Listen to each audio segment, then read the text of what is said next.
see who that is? Huh? It's your mom! In my last video, I made a vow to watch more TV shows in 2025, and I guess I must have said that as a shooting star went by, because after I posted that video, several shows either got announced or released. To put in perspective, we are only 1 month into 2025, and we already have confirmed Creature Commandos, Skeleton Crew, Castlevania Nocturne Season 2, Reacher Season 3, Invincible Season 3, Andor Season 2, and Last of Us Season 2. And that's just what's been announced.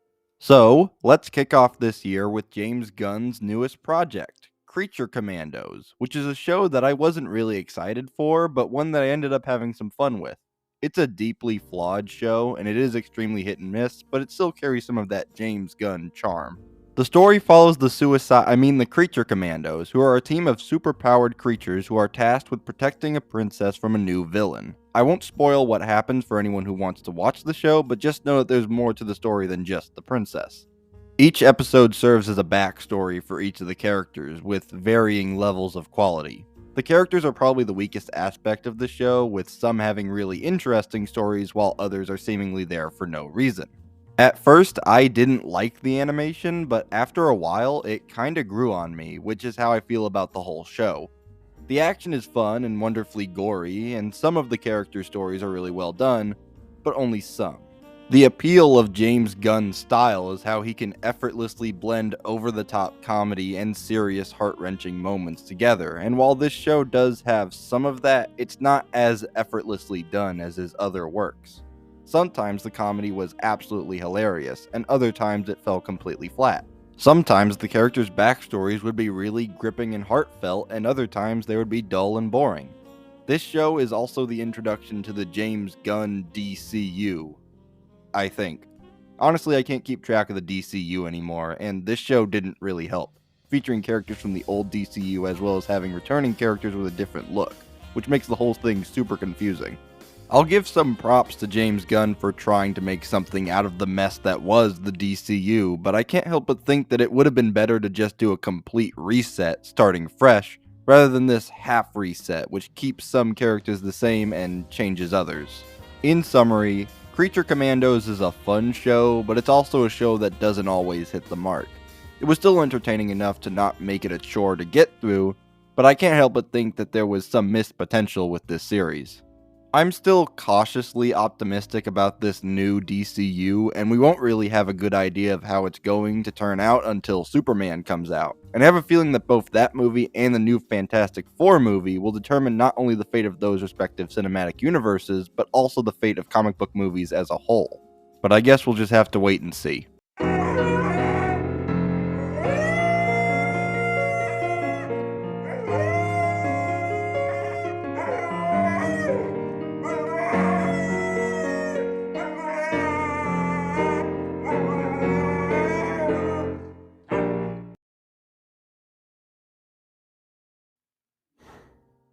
Well, we're officially in January, which means barely anything of note to talk about.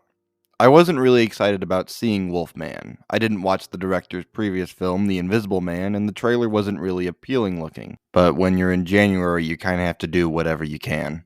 I have a vague history with the Universal monsters. I overall like them, and my favorite aspect of them is due to the monsters being in the public domain for so long, we've gotten some really creative projects, but it also means that we got a whole lot of crap, which is unfortunately what this movie is, for the most part.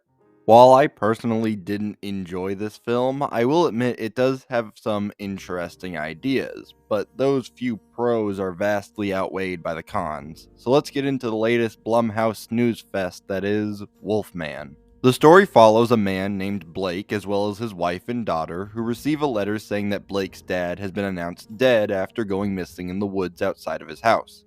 The family goes to the house in order to pack up his things, but are attacked by the titular Wolfman and now have to survive the night, all while Blake slowly begins to lose his mind and starts to transform. The biggest issue this movie has is that it's just plain boring. It's not scary in any way, and the story and characters are extremely generic and predictable. The main story takes place pretty much entirely within the one house, and most of the interactions go something like, "What's wrong with Dad?" Dad's okay, sweetie, he's perfectly fine. Rinse and repeat for the entire f***ing film. Another issue I have with the movie is actually kind of a positive aspect. For the first 2/3 of the film, Wolfman takes the Jaws-like approach of only showing the monster for brief glances, and it adds a lot of genuine fear to the movie. Unfortunately, all of that goes out the window in the third act, when the movie decides to give up and shows the Wolfman front and center, which immediately removes all of the tension. Speaking of the third act, this film has the issue most horror movies have, and that's not knowing how to make a satisfying ending. Spoiler warning for anyone who cares. The final section of this movie consists of Blake, who is now full Wolfman, fighting the other Wolfman, and yes, that is as stupid as it sounds. After Blake kills the Wolfman, he realizes that it's actually his father who went missing in the woods, which the movie treats like a big reveal, but it's such an obvious twist that at first I thought it was a red herring, something to distract me from the actual much better twist, but nope, that's just what they went with. At this point, it feels like the film should be wrapping up soon, but unfortunately, it doesn't. Instead, it goes on for another 20 minutes of Blake's wife and daughter making a final stand against Blake. The final stand goes on for way longer than it should, and feels like unnecessary padding, which isn't helped out by the fact that nothing interesting happens during it, leaving you with a sour taste. With that being said, there are some pretty cool ideas presented here, like for example, as Blake slowly turns into a Wolfman, the movie shows what's happening from his perspective, with some impressive visual and audio effects. I wouldn't be surprised if the creators came up with this creative idea, but then struggled to make an entire feature-length film around it. In summary, Wolfman could have actually been a good movie, but unfortunately the stars just didn't align for this production. It seems like Blumhouse decided to go into maximum overdrive with a whole bunch of projects planned for release this year, with all of them being horror, which I know their whole motto is making horrible to okay horror movies for cheap, but honestly, some of my favorite Blumhouse productions are their non-horror movies like Whiplash and Vengeance, and I wish that they could have more balance with their projects, but I know that that's being a bit too hopeful. It's right here, Captain. I never thought I'd see it with my own eye. Tickets to the SpongeBob movie!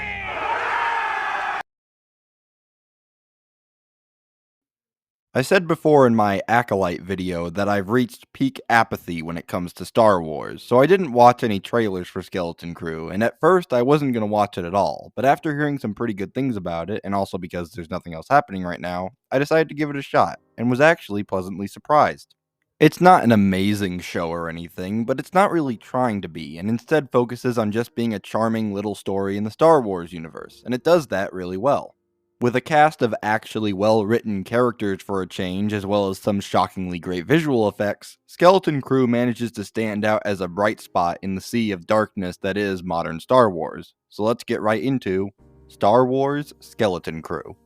The story follows a group of kids who discover an old pirate spaceship on their planet and end up getting lost in the galaxy. Now they have to find their way back home with the help of a droid named SM-33 and a mysterious force wielder.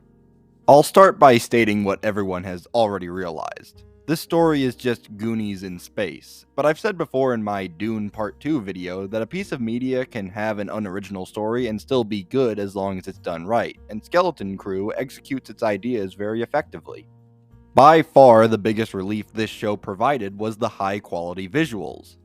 After seeing the lackluster visuals of Obi-Wan Kenobi, Book of Boba Fett, and most recently The Acolyte, Skeleton Crew's mix of impressive practical effects such as animatronics, puppets, and use of stop motion, as well as pretty good looking CGI, made for a pleasant surprise. This show is from John Watts, the director of the modern Spider-Man trilogy, and his charming style of characters and storytelling from those movies bleeds over into this show wonderfully, with many memorable new faces being added to the Star Wars universe.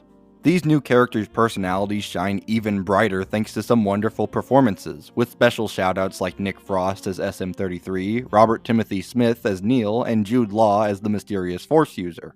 If I had one issue with the show, it would be that some episodes had worse pacing than others, leading to a few moments where my interest lagged, but luckily this is only a minor issue thanks to the episodes having pretty forgiving runtimes, and most of them being pretty interesting.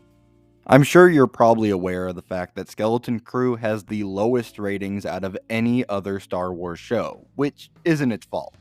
The low ratings are most likely due to the recent apathy expressed towards Star Wars, which is due to previous shows like The Acolyte, as well as the show not featuring any major connections to the larger Star Wars universe, which is really a shame. In summary, Skeleton Crew is a cute little adventure in the Star Wars universe, and I bet if this show had come out around the same time as the first season of The Mandalorian, then it might have stood a chance. However, due to the constant bombardment of horrible Star Wars projects on Disney+, people weren't as willing to give this show the time of day after being burned so many times before. So, the message I want to leave this video on is, please give Andor Season 2 a chance. Feel the power of my magic!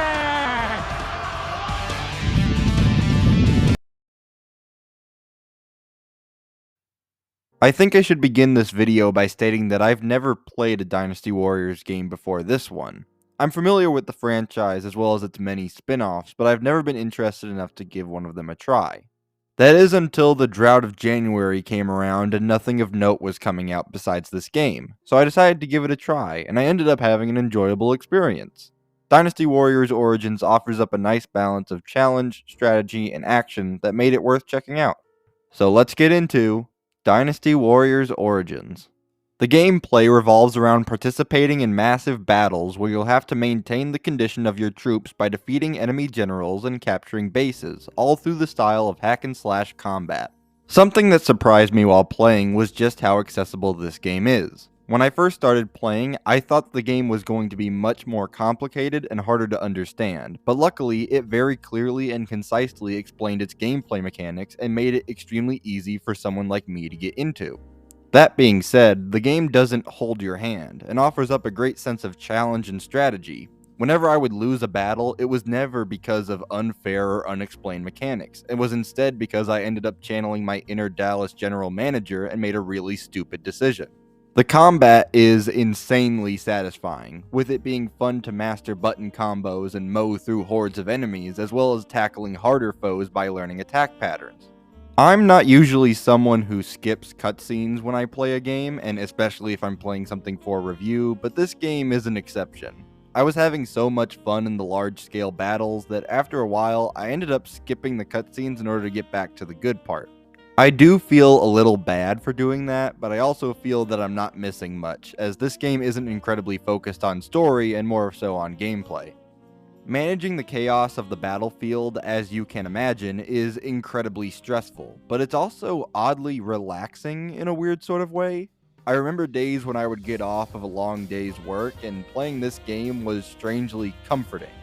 I'd very much recommend this game to anyone looking for something new and fun to play, even if you aren't familiar with these types of games just like I was. And if you aren't willing to spend $70 on this game, which is understandable, then maybe consider picking it up on a sale. I have a feeling you'll like it. In summary, Dynasty Warriors Origins started off as just a filler game to play because nothing else was releasing in January, but ended up being a pretty enjoyable experience. With satisfying gameplay, challenging battles, and moments requiring thoughtful strategy, Dynasty Warriors Origins made getting through January a bit more bearable.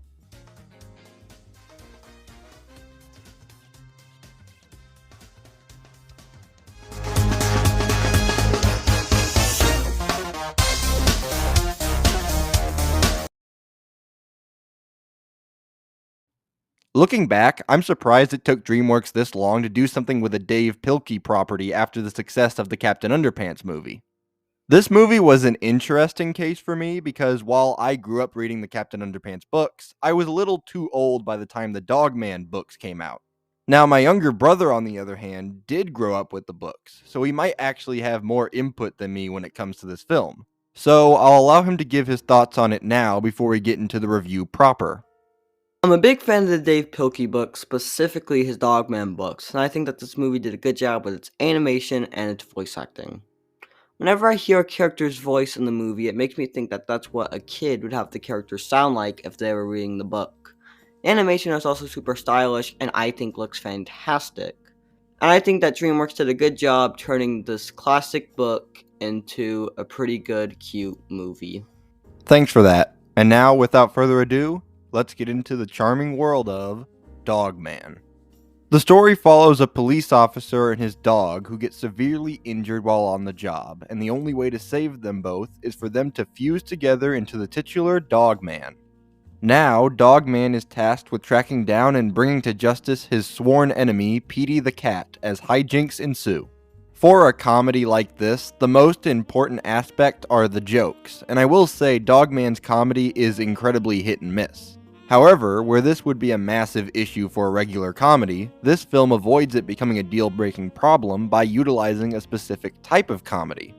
The movie rapid fires so many jokes at you that it doesn't really matter if some of them don't hit, because by the time you've processed the first joke, 2 other jokes have already occurred, and there's a good chance that at least one of them will be funny. The film keeps up this fast-paced machine gun comedy for almost the entire duration, only taking short breaks for emotional moments that work incredibly well to keep the pacing fast without ever hitting breakneck speeds. Speaking of emotional moments, this movie has those, and they work extremely well to add a great amount of charm and character to the film. Another contributing factor to this movie's charm is the vibrant and expressive animation, which is to be expected from DreamWorks but is still appreciated.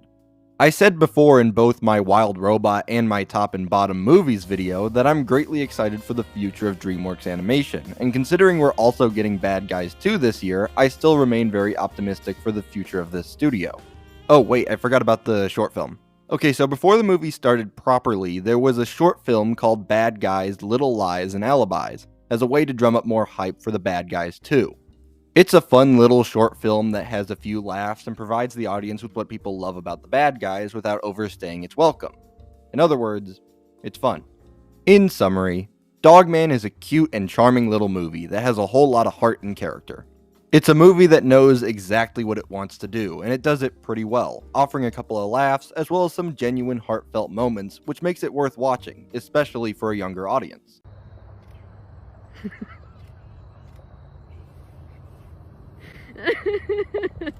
Oh.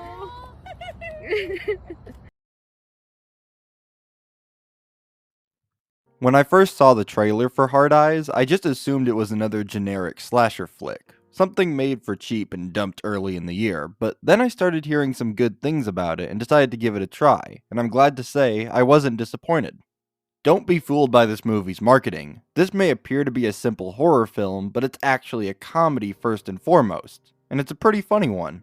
There are segments of horror, but that's not the main focus, and is just there to move the story along and provide interesting theming. I walked into Hard Eyes expecting nothing, but ended up having a really great time. So let's get into Hard Eyes. The story follows a new serial killer named the Heart Eyes Killer, who only strikes on Valentine's Day and specifically targets couples. Now he has his eyes set on Olivia and Mason, who have to find a way to either survive Valentine's Day or stop the killer for good. Hard Eyes is 2/3 rom-com and 1/3 slasher film, and it succeeds at both really well, with good characters and comedic situations, as well as moments of genuinely well-executed terror. It's not really a scary movie, but the moments of tension add a lot to the feel of the film and make for good small breaks from the comedy. I'll admit I wasn't expecting to laugh as much as I did, but this movie ended up getting a few good chuckles out of me. Another compliment to the film is the design of Heart Eyes himself, which looks like it would fit perfectly alongside older iconic slasher villains like Michael Myers and Ghostface. The characters are also well done, with the main 2 leads being likable and relatable in a way that most horror protagonists aren't. A lot of generic horror movies take the easy way out of making most of the characters unlikable in order to make their deaths less shocking and focus on making the audience root for the monster.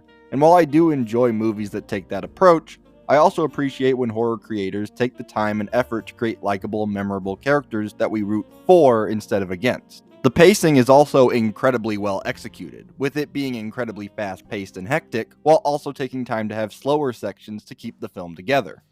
Now, with all the praise I've been giving this film, there is one issue it has, and unfortunately it's the issue that a lot of horror movies have. The ending isn't the greatest. It's pretty cliche and it goes on for longer than it should, but considering how much I enjoyed the rest of the movie, I'm gonna let it slide. It's still definitely an issue, but overall it's not a deal breaker for me, though I could see how it could be for someone else. In summary, Heart Eyes wasn't a movie I was expecting to even watch, let alone enjoy as much as I did. It's a fun, chaotic, hilarious time that surprised me in all the right ways, which ended up making it well worth watching.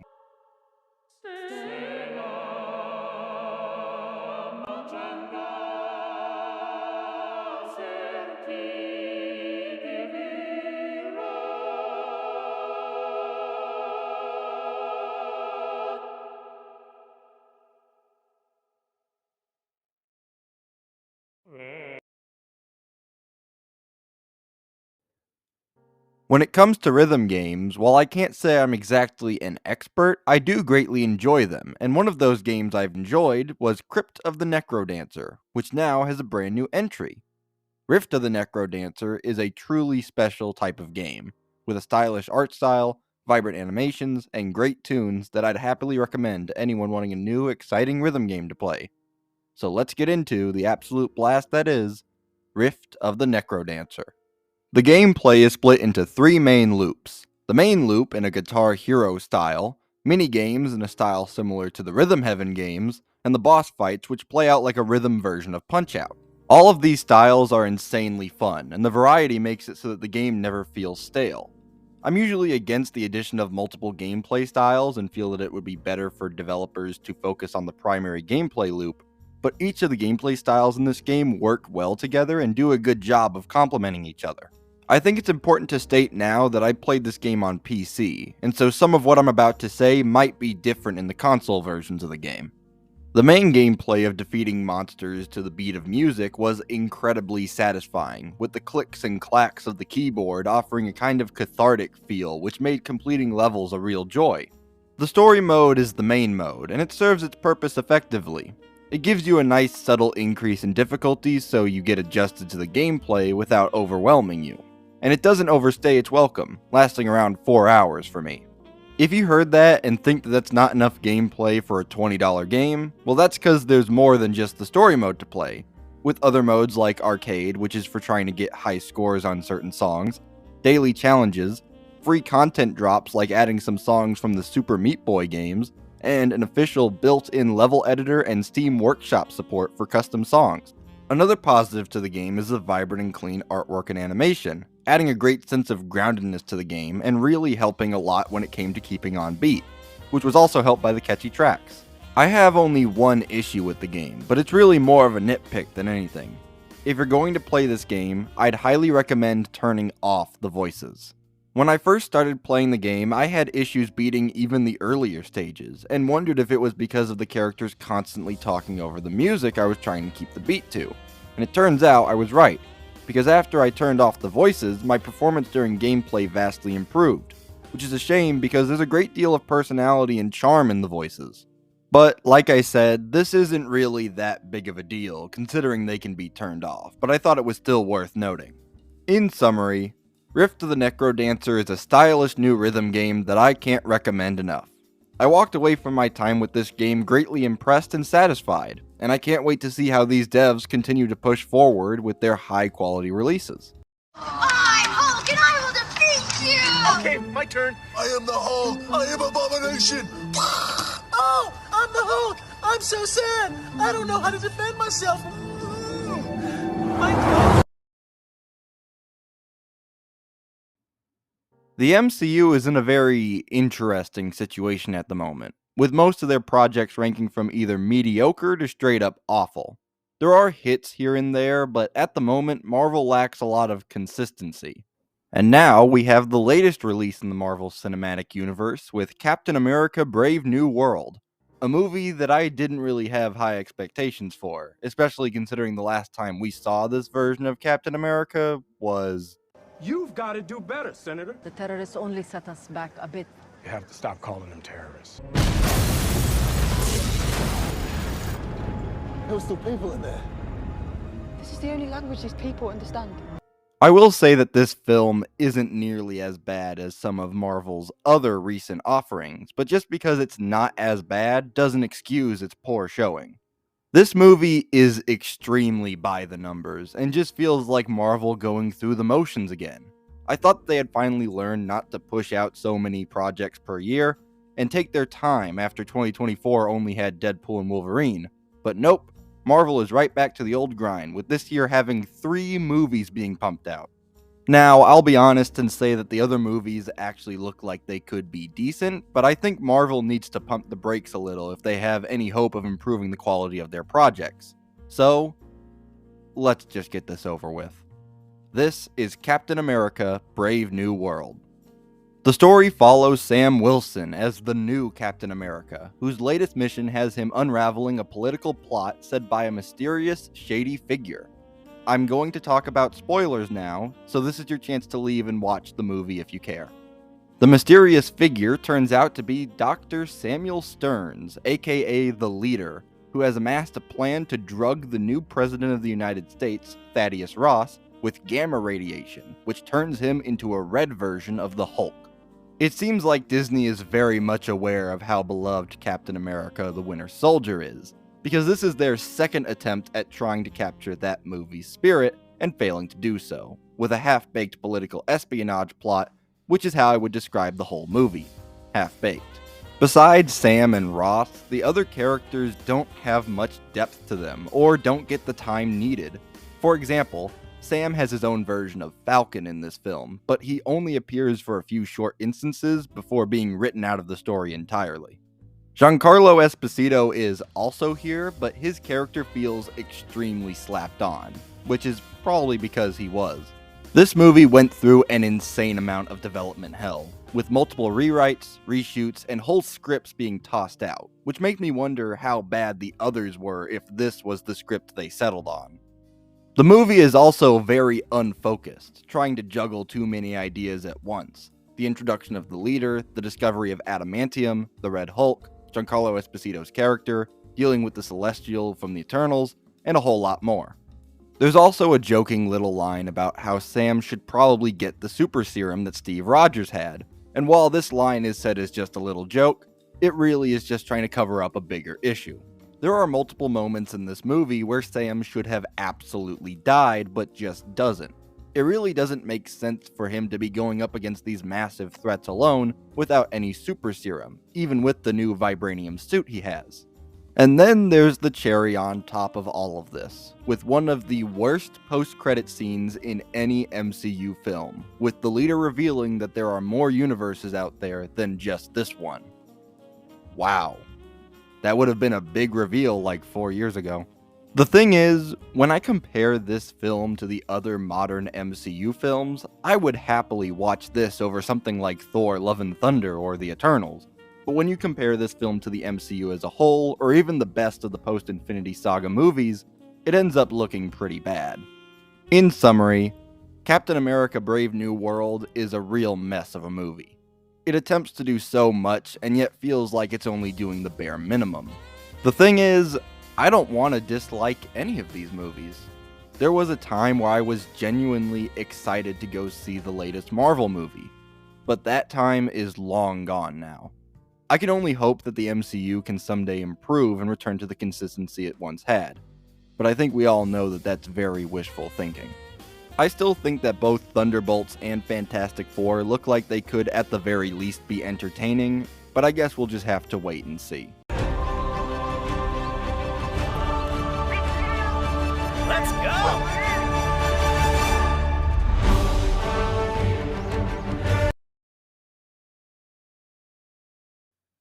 Before I begin this video, there are a few things I think I should say.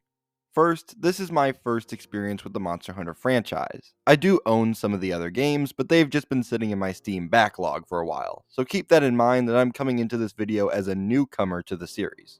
Second, I played the game on PS5 and didn't really run into any technical issues aside from some minor visual bugs. However, I am aware that the PC version of this game is incredibly unoptimized at the moment, so keep that in mind as well if you're considering picking this game up. Now, with that being said, let's get into the video proper. Monster Hunter Wilds is one of the most anticipated games of this year.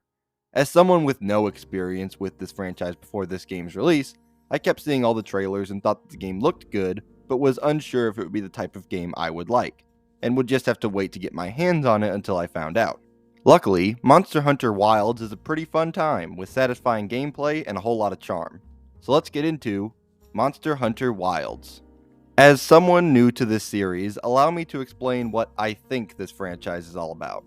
The main bulk of this game is the titular monster hunting, tracking down monsters, learning their weaknesses, and upgrading your equipment. The main story consists of you going on multiple missions hunting down various monsters through different locales. The best part of this game for me was the design of the monsters themselves. I was excited during each encounter to see what the next monster was going to look like and how I was going to take it on. Some minor early game spoilers ahead. In the first few missions of this game, I fought a giant chicken, a spider with a rose for a butt, and a hippopotamus/ape hybrid that attacks by farting. And without playing the game yourself, you probably would have thought that I just made all those up if I didn't have the pictures. I also wouldn't be surprised if Capcom spent a good portion of the budget for this game on the food, because this is some of the best looking food I've ever seen in a video game when it really didn't have to be. One issue I have with this game is its story. Just like Dynasty Warriors, this game doesn't really have a story and really just has excuses for you to go kill another monster. Which, there's nothing wrong with that, but there's a lot of dialogue in this game that kinda just serves that basic purpose. Still, the cutscenes are well animated, and some are really fun to watch with just how ridiculous things can get. As for the technical side of this game, I only experienced minor hiccups here and there. Stuff like frames dropping for a second, backgrounds popping in and out, and other visual bugs like the little cat friend you have suddenly disappearing. But luckily these bugs usually sorted themselves out quickly, and I never encountered anything game-breaking. In summary, I greatly enjoyed my time with Monster Hunter Wilds. I was worried that this game would be too much to learn as someone who hasn't played any of the other games, but luckily learning this game was pretty easy for me. Thanks to this game, I might just go back and play the other Monster Hunter games that I have, like World and Rise, which I guess means that the game did its job pretty well.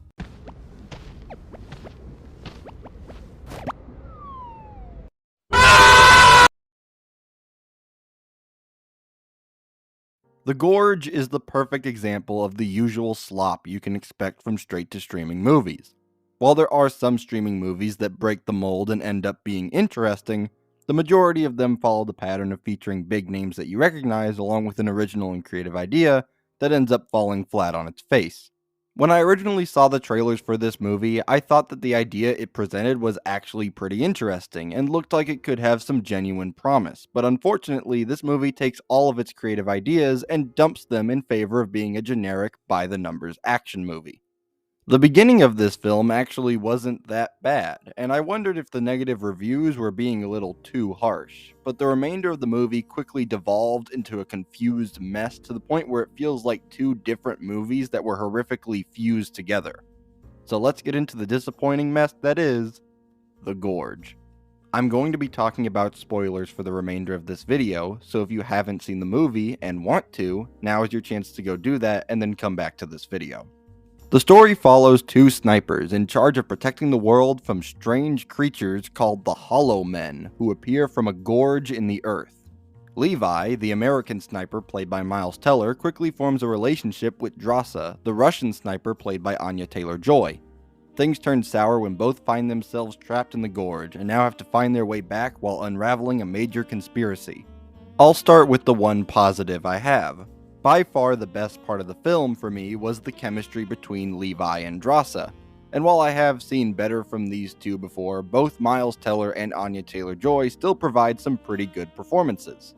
Now onto the negatives. You'd think that the secret of what's in the gorge would be a bigger plot point, but the movie blatantly shows off the creatures in the gorge pretty early on in the film. Once you see the creatures up front, a lot of the mystery and intrigue disappears. It would have been better if this movie took the Jaws approach of allowing us to see the Hollow Men but only in shadows and brief flashes of gunfire instead of literally shining a spotlight on them.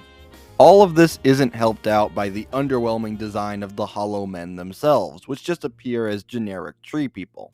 There are other designs of the hollow creatures in this movie which are a bit better but not by much. You know the Skulltulas from The Legend of Zelda? Yeah, they kinda just have those in this film. The moment this movie starts to go downhill is as soon as the two snipers get trapped in the gorge, where the movie switches to going through generic action set pieces where you can barely tell what's happening. Finally, there's the big twist that the gorge was actually a test site for chemical weapons, and the hollow creatures are actually just people and animals that have been mutated by the chemicals. This twist isn't bad per se, it's just not very interesting, with the reveal of an evil corporation being pretty predictable.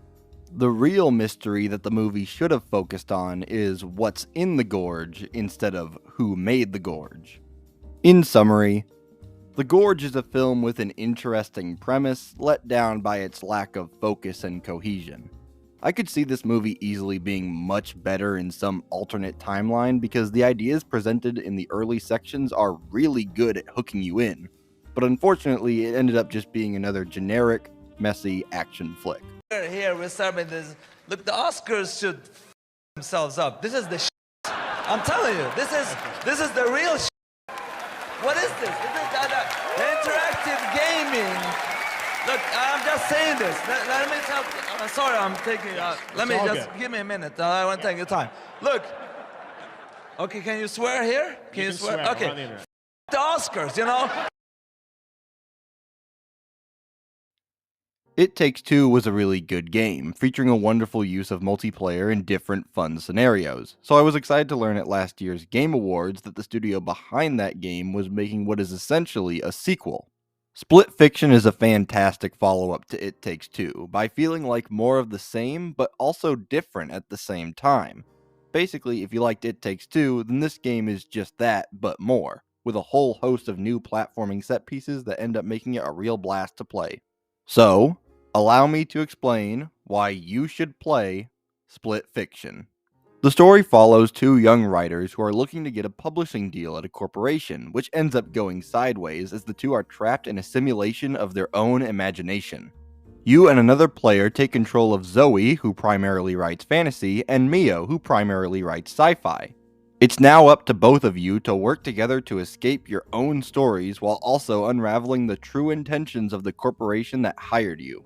One of this game's biggest highlights is its pacing. Swapping between the genres of science fiction and fantasy made it so that the game never felt stale with all of the various differing locales and gameplay loops.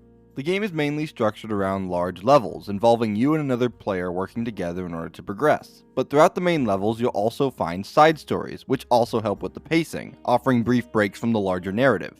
This game continued to delight and surprise me during my playtime, and I really think that Hazelight has found something really special. This game could have easily just been a boring repeat of It Takes Two, but the formula that this studio has made allows for so many different ideas that it ended up being something that can stand on its own. If there's one issue I have with this game, it's probably the writing. It's not straight up awful, but it's very by the numbers and generic a lot of the time. There are times when the writing was actually pretty good, whether it be a serious heart-to-heart between the two leads or a genuinely hilarious moment. Me and the Duke laughed for a minute straight at that pig level, but for the most part the writing is just there to get the job done and nothing else. This issue might be a deal breaker for some, but for me personally, considering just how great the rest of the game was, I could excuse it. In summary, Split Fiction is a game that's well worth picking up, as long as you have someone else to play it with. I'm really glad that in an era of online live service titles, there's at least one studio attempting to keep the spirit of couch co-op alive, and I'd say they're doing a pretty good job at it. Basically, what I'm saying is, you should play Split Fiction. Have you ever been walking down the street with your best bro, and while you're walking you accidentally touch hands? You think to yourself, that was weird, but I'm not gay. You are. You are gay. According to the new legal definition of gay enacted by President Chuck Norris, you are gay. Also, if you inadvertently make eye contact with another dude at a bar, you're gay. And if you walk in on your friend taking a dump, totally gay.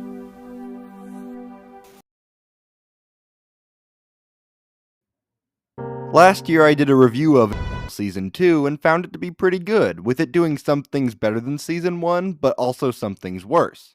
On that video I got a comment from someone which just said, "Just wait for Conquest." I didn't know what that meant at the time and decided I didn't want to spoil myself, so I just left a heart on it and let the ominous comment be.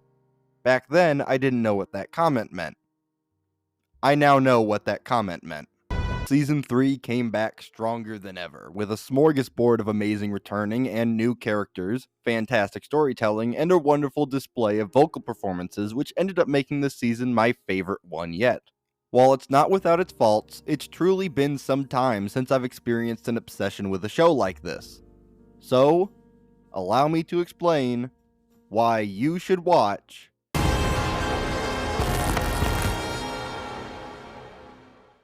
I've already given a general story description of Invincible in my review of Season 2, so I won't repeat myself here. If you're interested as to what Invincible is generally about, then I suggest you check that video out. I said before that I did enjoy Season 2, enough to put it in my top 5 of the year, but only barely.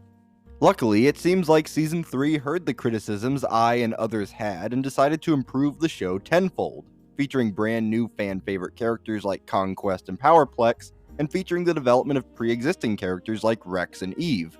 Great characters like these are accentuated even more by the always exemplary voice acting, with standouts including Jeffrey Dean Morgan as Conquest and Steven Yeun's continued powerful and emotional deliveries. This season also has fantastic storytelling, having some of the best episodes in the series so far, such as the Powerplex episode, the Invincible War, and of course, the season finale. I originally thought I was going to hate Oliver when this season started, but as it kept going, Oliver turned out to be a very interesting character, and luckily wasn't annoying like I thought he was going to be. Now, I've been pretty positive so far, but I said that this season isn't without issues, so let's get into that. I'm sure you've heard about the varying quality of animation, with some of the later episodes looking absolutely amazing, but some of the earlier episodes appearing to be not as good looking. While the animation has never personally bothered me, I do think that if this is what the team behind Invincible can give us with their limited time and budget, then imagine what they could do if Amazon actually gave them those resources instead of wasting money on things like Rings of Power. In summary, Invincible Season 3 has come back stronger than ever, providing great character moments and storytelling alongside gripping voice performances and, at times, jaw-dropping visuals. While it may have its flaws, this season was certainly the jumpstart the series needed in order to keep its momentum after Season 2. It's a fantastic show that I'd highly recommend you check out, even if you're sick of superheroes. Shows like The Penguin and Invincible have kind of proven that superhero fatigue isn't really a thing, and people are just looking for higher quality writing and storytelling. You know, unless you're IGN. Basically, what I'm saying is, you should watch Invincible Season 3. No. When I saw the trailer for The Electric State, I thought it looked like a generic, gray, straight-to-streaming action flick. See, this is usually the part where I tell you that it wasn't that, but no, it was. I've said many times before that there are two types of stupid movies, fun stupid and boring stupid, and unfortunately what we have here is the latter, which was honestly my biggest disappointment. This movie features Mr. Peanut as a war general and has multiple scenes of him giving big motivational speeches to his troops. That shouldn't be boring, and yet this film somehow found a way to make it boring. I'm sure you've heard about the insane budget this movie had, with Netflix spending $320 million on this, which seems like it was mostly due to the overuse of CGI and the abundance of recognizable actors attached to the movie. When I watched The Electric State, I thought it was just boring and by the numbers, and didn't think much of it afterwards. But then I started getting curious about something. This film is based on a book, a particularly popular book, and so I started to wonder how much the book differed from the movie, and soon my indifference toward this movie's poor performance quickly turned to melancholy anger. So allow me to explain as we dive into the sleep-inducing mess that is The Electric State. The story takes place in an alternate version of the 1990s, where robots do everything for humans, which makes them greatly upset and causes them to start a war with mankind led by Mr. Peanut, played by Woody Harrelson. The war ends with humans victorious thanks to the invention of a VR headset, and the robots get banished to a place called the Exclusion Zone. Our main character, Michelle, played by Millie Bobby Brown, is living with a foster parent after her parents and her brother died in a car accident. Soon, Michelle comes across a robot of a cartoon character named Kid Cosmo, who reveals that he is actually her brother piloting a robot. The main bulk of the story follows the two searching for Michelle's brother and coming across multiple obstacles along the way and meeting new characters such as a war veteran named Keats, played by Chris Pratt, and his robot friend Herman, played by Anthony Mackie. And yes, I am going to say who plays all these characters so that you can understand just how ridiculous this cast is. The movie's main issue is that it's just plain boring, and a lot of the reason for that is the characters. Michelle does interact with both Keats and her brother, but never to any meaningful extent. A lot of the time I was watching the film, I was wondering why Chris Pratt's character was even here, considering he doesn't really do much, and I feel like the story would have been more interesting if it was solely focused on the relationship between Michelle and her brother. But enough about the heroes. Let's talk about our antagonist, which definitely exists. There is a bounty hunter, played by Giancarlo Esposito, who is kind of a villain, but is mostly in a morally gray area. And the main villain, played by Stanley Tucci, who, like every other character in this movie, is extremely generic. Netflix spent hundreds of millions of dollars on this movie, so why don't we explore what they spent that cash on and look at the visuals? Not only is this a boring movie to watch, but it's also a boring movie to look at, with the art direction falling into a mess of washed out grays, browns, and beiges. The CGI itself isn't necessarily bad looking, but while watching this, I couldn't help but think that this probably should have just been animated if they were going to do so much CGI. But enough about the movie. I said in the intro that I was greatly disappointed when I did more research into the book that this movie is based on. The book is a slow and atmospheric road trip through a ruined world, and the imagery of the source material mixes the average mundanity of the real world with a new horrific reality that makes for some really striking imagery. The pictures from the Electric State book have an eeriness to them that would have made it really stand out if Netflix had chosen to go with it. The visuals of the book are also much more vibrant than the film, using blues and yellows to paint a picture of this world instead of the washed out colors of the movie. But I think the biggest difference between the book and the Netflix adaptation lies in the messaging. The book was all about the dangers of rampant consumerism and corporate greed, so of course the movie decides to honor that message by having one of its major characters be Mr. freaking Peanut. I haven't mentioned it until now, but this movie was directed by the Russo brothers, which really puts this whole thing into perspective. Netflix took a story with an interesting world, unique art style, and interesting theme, and turned it into a Marvel movie. In summary, The Electric State is a story that should have set up a really cool movie, but unfortunately this adaptation fell to the very thing it was trying to warn against, and what we're left with is just another film to add to this year's already towering pile of slop. I would actually like to see an accurate adaptation of The Electric State someday, but for now it seems like Hollywood is incapable of adapting almost anything without messing it up. Yo, it is doing numbers on everybody. On everybody. Like, mentally. That is still my favorite reaction image of the fat guy at the screen. 2 likes, 1 retweet. This doing numbers.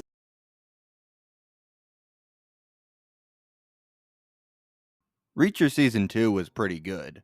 It wasn't anywhere close to being as good as Season 1, but it was still good. The main issues that season suffered from was its drastic change in scale. Season 1 just focused on Reacher solving a problem in a small town, and the higher stakes of Season 2 meant that while it was more intense than Season 1, it was also less focused. I hoped that Season 3 would fix some of the issues I had with Season 2, and luckily, it did. Reacher Season 3, while still not as good as the first, manages to recapture some of its charm, putting the story back to a smaller scale while still keeping the stakes high. Unfortunately, this season isn't without issues, but I'm glad to see the show take into consideration the criticisms I and others had to better improve it. So let's get into Reacher Season 3. Also, I can't really talk about this season without getting into spoilers, so if you want to watch this show for yourself, then I suggest you go do that now and then come back to this video. The story follows Jack Reacher, who's continuing his nomadic lifestyle of traveling from place to place when he receives information about an old nemesis of his who's running an arms dealing operation disguised as a rug importing business. Reacher then has to go undercover with the help of new faces he meets along the way in order to stop the operation and rescue the previous undercover agent. The storytelling in this season is genius, with so many twists and turns that are expertly paced out. Just when the story is starting to drag or become uninteresting, they throw a new element into the mix that keeps this season fresh and exciting. From the very first episode, I knew we were back. Alan Ritchson's presence continues to be a massive selling point for the series as always, and watching this season in particular made me really hope James Gunn makes him the new Batman. We already know Richardson expressed interest in the role, and I think he could pull off the balance of billionaire playboy and Dark Knight extremely well. The action is exciting as always, and the acting is extremely well done. For the most part. I said before that this season wasn't perfect, so let's get into the main issue I have with it. Reacher's team this season is by far the worst one in the series so far. The first season had the best team, with Reacher's personality bouncing off of the small town cops very effectively, and Season 2's team consisting of his old military team, the Special Investigators, were also fun to see him interact with. Unfortunately, Season 3's team is nowhere near as interesting. They aren't bad, but they're just kinda there. None of them particularly stick out, and Reacher's love interest this season is probably the one he has the least chemistry with. Also, no offense to the actress, but God, she can't do a Boston accent. Luckily, where the main team lacks, the other side characters in this season make up for, with the personalities of the rug importing business working really well with Reacher's character, and make for some fun and tense moments. I mean, especially that one guy. I don't know how they did it, but they found a guy who was bigger than Alan Richardson. Like, how? In summary, Reacher Season 3 brings the series back in a brand new way, and recaptures some of what I loved of the first season. It's not without its flaws, but I love the direction that this season went in, and I hope that they can continue this momentum into Season 4.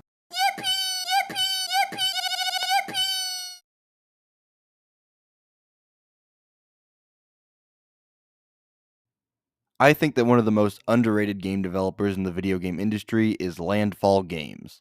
If you think you've never heard of them, trust me, you have.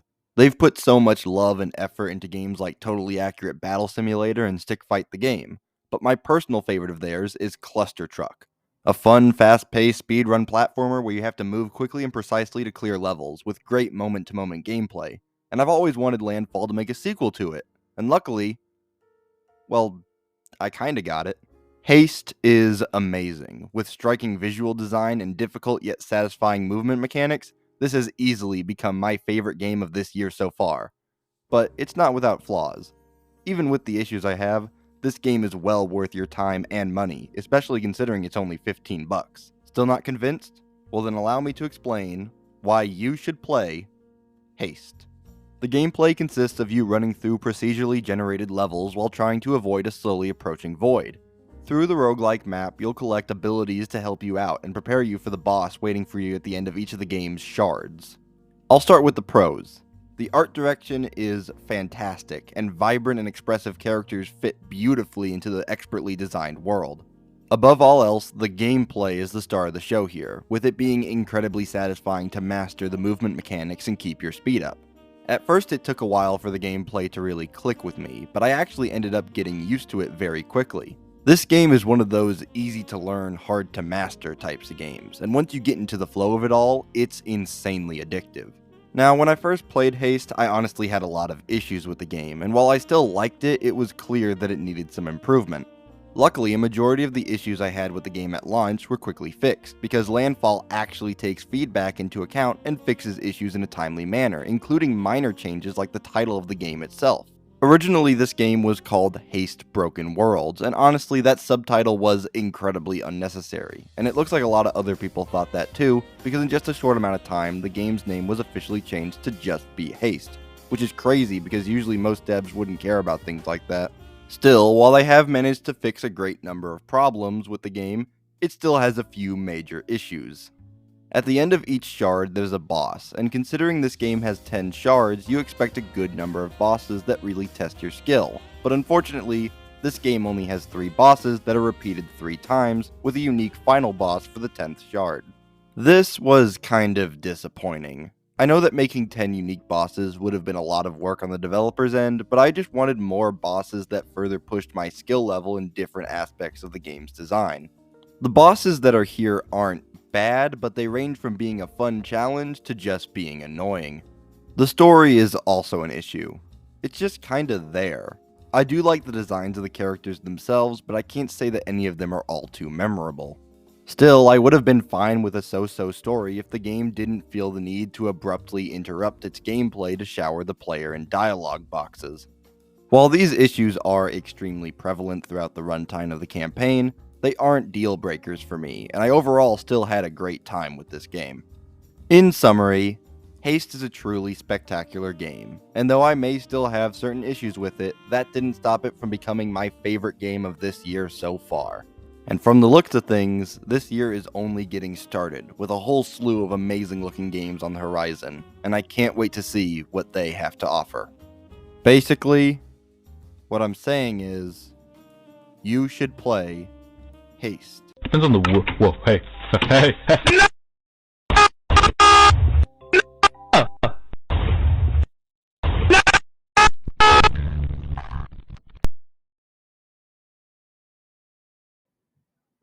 Why? Why was this the only possible way to make a film adaptation of Minecraft? I'm not going to explain to you what Minecraft is because everyone knows what Minecraft is. When it was announced that it was getting a movie, I think everyone had an idea of how it would play out. Minecraft is no stranger to having a story in its world, with games like Telltale's Minecraft Story Mode at the very least attempting to make the sandbox of Minecraft into a fleshed out world. And with the success of other game adaptations like the Super Mario Bros. Movie, which similarly has very little story to build off of, it seems like it would be easy to make a Minecraft movie. Unfortunately, the creators of this film disagreed, and instead of attempting to make a movie of genuine quality, they made it a joke. A Minecraft movie builds itself off of the so bad it's good mentality, and while I don't want to rain on anyone's parade who actually enjoys this movie, I have to wonder if this movie will have any staying power. After all, you can only say chicken jockey so many times before it starts to get old. There was a question that persisted in the back of my mind as I watched this film. If a movie is bad, but it's purposefully trying to be bad, then does that then make it good? And the answer I arrived at is no. No, it doesn't. I have enjoyed fun, stupid movies in the past, but my issue with a Minecraft movie stems from the feeling that this movie wasn't so much created as it was manufactured. Allow me to explain what I mean as we dive into the shallow meme machine that is a Minecraft movie. The story follows a group of people who get sucked from the real world into the Minecraft world. The group meets up with Steve, played by Jack Black, and ventures on a quest to defeat the evil Malgosia and return home. Before we get into anything major, I just wanted to say that looking into the behind-the-scenes footage of this film, it's clear that the people working on this were having a fun time making it, and the practical sets are incredibly impressive looking. At least they would be if the movie didn't cover up the practical sets with CGI. After I saw this movie, the prevailing thought I had about it was the idea that some suits at Warner Brothers saw people memeing on Morbius making a more $1 billion, and the memed success of Minions 2, and decided to combine these two ideas to create the ultimate meme movie. Which scares me. I don't want Hollywood to get the wrong idea from this film's success. I don't want 50 Minecraft movies, but unfortunately Hollywood only knows how to follow the money. The major issue with making a movie purely for meme value is that it leaves the film with little to no staying power. Once the memes die out, there's nothing left. It's empty. There would be an argument to be made of, well, what did you expect? It's Minecraft, there's not a whole lot they could have done considering the source material, if it weren't for one particular movie. When the Lego Movie released in 2014, everyone assumed it was going to be just a massive advertisement and have nothing original to call its own. But thanks to genius storytelling from a pair of directors with a clear vision, the Lego Movie ended up being something truly special. Basically, what I'm saying is, if you can make a charming, hilarious, and heartfelt story about Legos, then a Minecraft movie doesn't get a pass for not trying. In summary, a Minecraft movie will probably end up being my most disappointing movie of this year. Because for a movie all about creativity, it sure did feel creatively bankrupt. I also want to repeat that if you like this movie because you had fun at the theater with your friends, then that's completely fine, as long as you weren't one of the people who made a mess of the theaters. Honestly, I kind of feel like a buzzkill being so negative towards this film, but as someone who looks at media critically, I have to wonder if this was truly the best direction for this movie to go in. And I decided it wasn't. Truth is, I'm tired of being so negative towards the film industry recently. If only there was a new movie with an original idea, amazing cinematography, acting, storytelling, music, and directing that I could just gush over. But I guess that's never gonna happen. Oh, happy Mother's Day! I love my mom. She's the absolute best, and she's always super supportive of me. So as a special tribute to her, I've decided to make a video talking about the greatest mothers in video games, TV shows, and movies. I'll only be mentioning the mothers from pieces of media that I personally know, but if you know an example of a good mom that I didn't include, then be sure to let me know down in the comments. So, let's get right into the video. Also, before I talk about each section, I'll show all of the IPs I'll be discussing so you don't accidentally get spoiled. Here are the potential spoilers for the video games section. When it comes to the world of video games, they tend to focus more on dads rather than moms, but that's not to say that there are no good moms in video games. In fact, some of the greatest video game characters are moms. Starting off with the character everyone brings up when discussing video game moms, Toriel from Undertale is possibly the de facto video game mom. She's one of the first characters you're introduced to, and for the first chunk of the game, she's one of the few monsters not trying to kill you. When defining a mother in media, they can fall under two descriptions. A, they are literally a mother with a biological child, or B, they serve the role of a motherly figure. In the case of Toriel, she actually fits both descriptions. Our next character, however, only fits into category B. Clementine in the Walking Dead Telltale series from Season 2 onward slips into the role of being the mother of Alvin Jr., or AJ.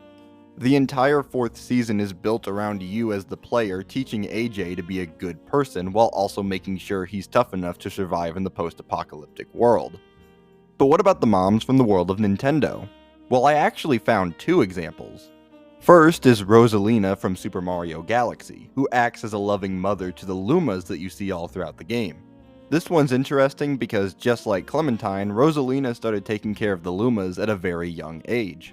Another Nintendo mom is Samus Aran from Metroid, who acts as a mother to a baby Metroid after it imprints on her. Samus is a pretty cool mom, but it's a shame that the game that shows her motherly instincts the most had to be, well, Cooking Mama. I mean, do you need me to explain this one? In the game One Shot, there are multiple references to the mother of the main character, Nico. While we only ever interact with her via flashbacks, it's obvious from how Nico speaks about her that she's a good mom.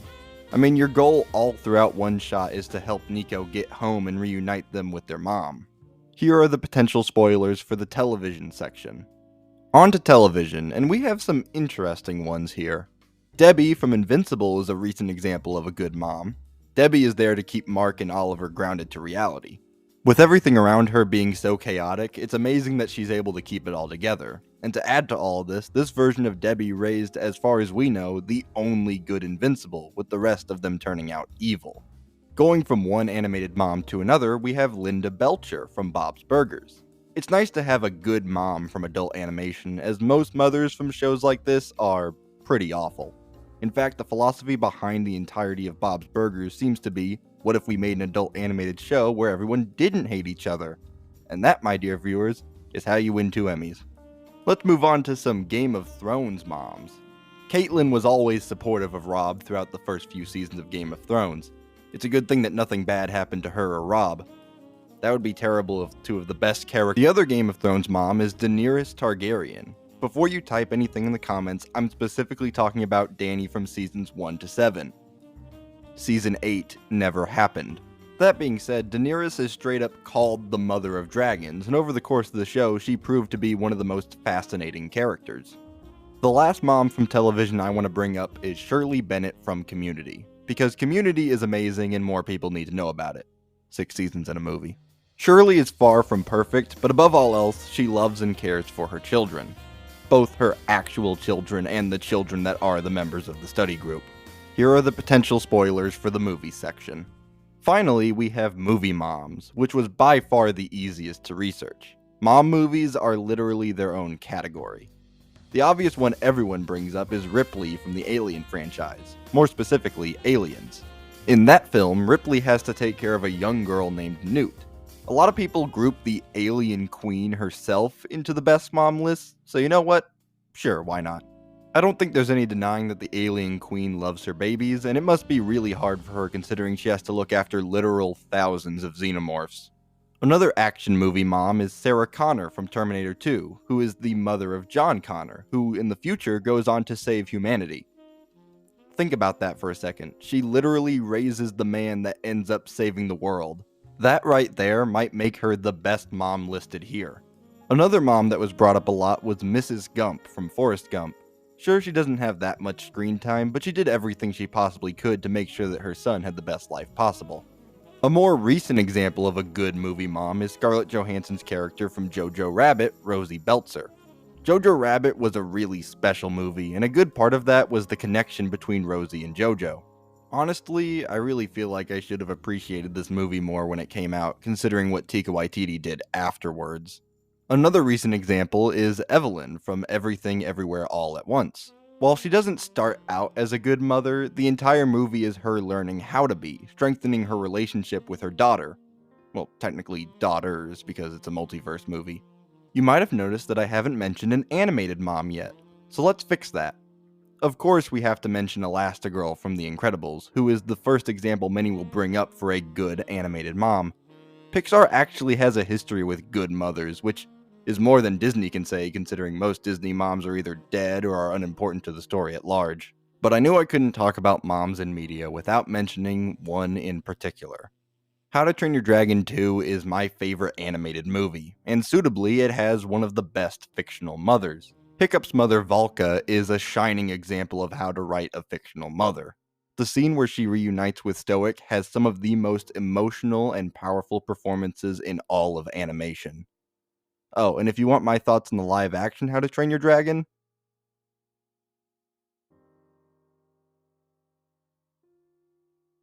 in summary, Happy Mother's Day, everyone. If you can, take today to tell your mom how much she means to you. Even something as small as a phone call can have a large effect.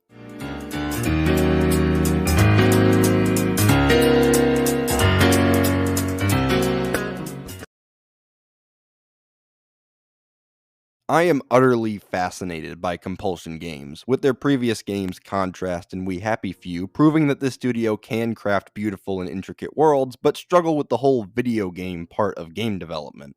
I had hoped that their next game would break the curse that seems to have been placed on this studio, and I had a good amount of hope after seeing the game in presentations with a very gameplay-first mentality.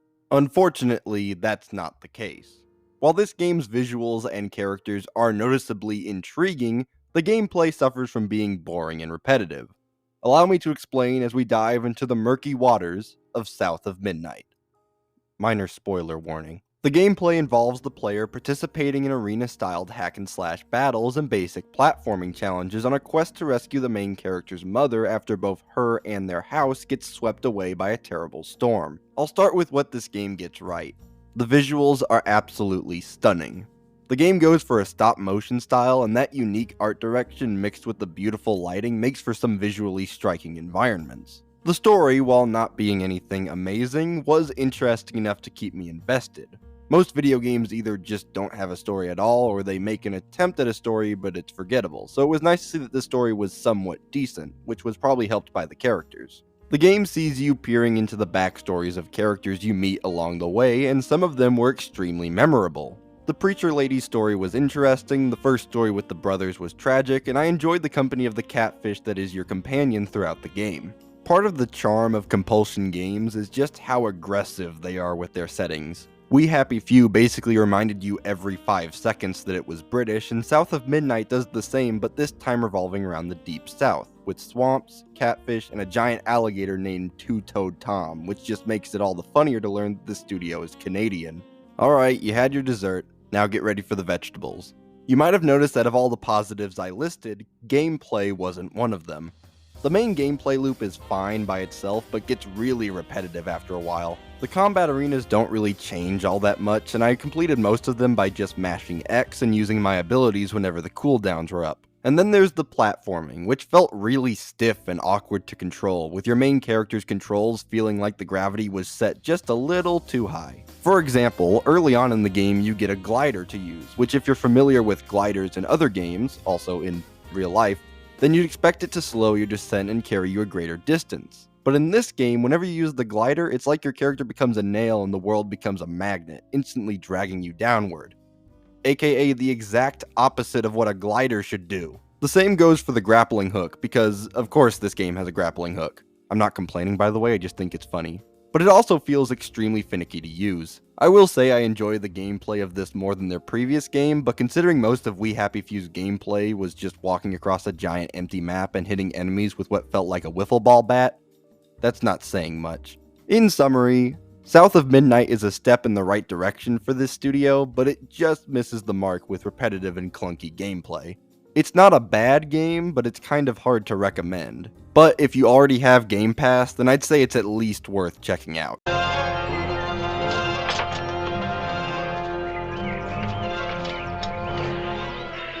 Garbage day! Huh? No!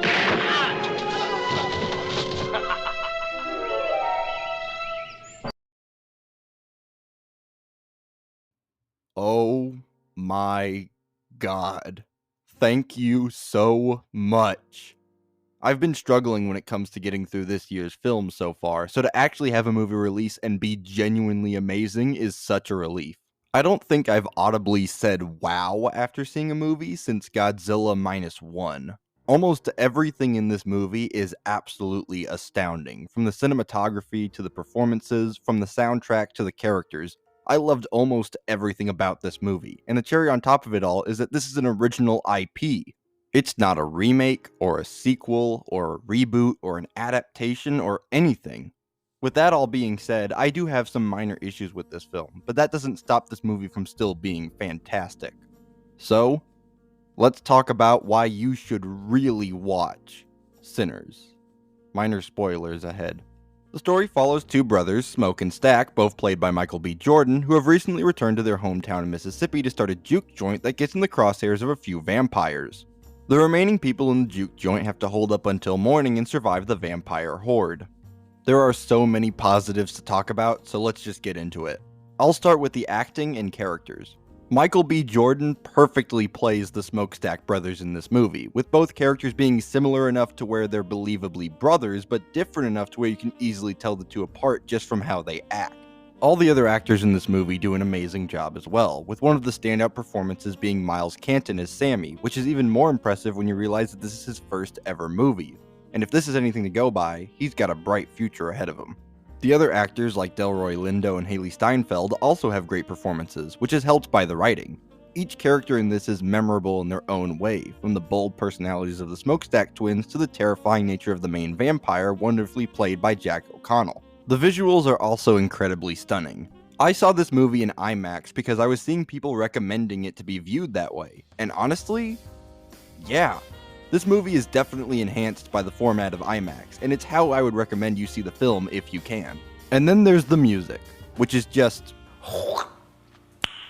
nice. Ludwig Göransson, I really hope I pronounced that right, is the composer of this movie, and if you're unfamiliar with his work, he did the soundtrack for Creed and The Mandalorian, which explains why the music in this film sounds so cool. That's pretty much how I would describe this whole movie in one word. Cool. The characters look cool and act cool, the music sounds cool, the setting feels cool, everything in this movie is just cool. And the storytelling in this movie is second to none. For the most part. I've done nothing but shower praise onto this film, but I do have some small issues with it. Nothing that ruins the movie or anything, but issues nonetheless. First off, why is the ending of this movie hidden behind a mid-credits scene? The actual ending of the movie comes halfway through the credits, which is just really confusing. I can't even understand it as a stylistic choice. The only thing this does is ensure that less people will see the ending. I literally had people walk out of the theater when the credits rolled and they missed the ending. All they needed to do was have the ending play before the credits and boom, problem solved. The other issue I have involves the surreal aspects of the movie. While these parts of the movie are entertaining and have some crazy impressive sound design, they kind of took me out of the movie and they went on for just a bit too long. Still, these issues don't take away from just how great the rest of the movie is. Before I wrap up this video, I have one last thing that I want to bring up that I've seen online. The idea that this movie is just a ripoff of From Dusk Till Dawn. While I do think these two films have a lot in common, at the end of the day they're trying to do two completely different things. From Dusk Till Dawn being a vampire movie was a complete shock to the tone of the rest of the film, whereas Sinners is more upfront about what it is. In fact, the trailer was a little too upfront. In summary, go watch Sinners right now. It's the first must-see movie of 2025, which, considering we're already almost halfway through the year, is simultaneously hilarious and terrifying for the film industry. I really haven't been this impressed by a movie in a long time, and I hope that this sends a message to Hollywood to take more chances on original ideas, and the only way that message will be sent is by going out and supporting not only this film, but others like it. Basically, what I'm saying is, you should really watch Sinners. Green. Vert. Towards. Vert. Glass. Vert. Pour. Verse. Worm. Vert. A green worm pours a glass towards a glassmaker around 8 o'clock. Un verre verse un verre vers un verrier vers. I'm not gonna sugarcoat it. AAA studios need to make more games like Expedition 33. The development team behind this game is made up of ex-Ubisoft devs who got bored and decided to begin development of their own original IP. This game combines elements from some of my favorite RPGs and yet still manages to be fresh and unique. With the dynamic and stylish animations and UI elements of Persona and the interactive combat of the Mario RPG games, Expedition 33 manages to stand out as a shining example of the creativity that's possible in this medium. I was a little scared that this game was going to be buried after the Oblivion remaster Shadow dropped just a few days before its release, but that game actually might have helped boost Expedition 33's sales. Because of that, and the fact that it's available with Game Pass, a lot of people have been able to see just how good this game really is. So, without wasting any time, let's get right into Expedition 33. The story takes place in a world in which a series of expeditions are sent out every year to try and stop the Paintress, who causes everyone's age of expiration to be sooner and sooner. Our expedition is the latest to venture out to stop the Paintress, led by our main character Gustav, who's played by Charlie Cox? Yeah, there's actually a number of recognizable faces here, like Ben Starr and Andy Serkis, which I really wasn't expecting. I didn't even recognize their voices in my time playing the game, which is probably one of the biggest compliments you can get as a voice actor. The gameplay consists of turn-based battles with your usual RPG elements. Throughout the game, you'll recruit new party members, gather more powerful equipment, and level up your characters, which will help you out in the battles. It's weird to say this, but it was oddly comforting playing this game. It gave me a nostalgic feeling I didn't even know I had, and the world and characters were just nice to be immersed in. Speaking of which, the story of this game is actually pretty good too. At first I was a bit skeptical, but after playing through the prologue, everything sort of clicked. But I think that by far the biggest standout element of this game has to be its visuals. The designs of the characters and the environments are truly spectacular, all rendered in beautiful detail, which is pretty impressive considering this is from a AA studio but looks better than some AAA releases. The combat was also incredibly fun to engage with the gameplay forcing you to concentrate on every element of the fights. No button mashing here. In summary, I hope to see more game studios take inspiration from Expedition 33. It's good to have big blockbuster games, but you should also have smaller projects with less money being put into it and less devs that can be more focused with less crunch time and pressure. We're currently seeing the rise of $80 releases, which is pretty disheartening, but I hope we'll also begin to see the rise of $50 releases as well, with games like Expedition 33, Oblivion Remastered, and even the new Mafia game being released at a $50 price point. When there's rain, there's thunder!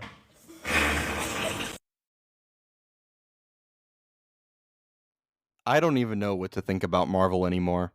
First they were good, then they were bad, now we're in the era where they're still pretty bad, but every once in a while they come out with something halfway decent, and fortunately that halfway decent piece of content is Thunderbolts. Thunderbolts was a movie that, from the trailers, honestly didn't look too bad. It definitely seemed more grounded than most other modern Marvel projects, but I still had my doubts, as I've been tricked way too many times before by a movie's marketing. While Thunderbolts is a movie that has more high moments than the average Marvel flick, it still finds a way to fall into the familiar trappings that poison so many other projects. Featuring a surprisingly well done finale and action, but also some of the worst written dialogue in the entirety of the MCU, let's get into the mixed bag that is Thunderbolts. Spoiler warning. The story follows a group of anti-heroes consisting of Yelena, Red Guardian, US Agent, Ghost, and Bucky. The team has to stop a new threat, Bob, aka the Sentry. Like I said before, the action is pretty well done. It's not going to blow anyone away, but it's better than the weightless fights of something like Doctor Strange 2. This is one of those movies where it feels like the first half and the second half are two completely different things.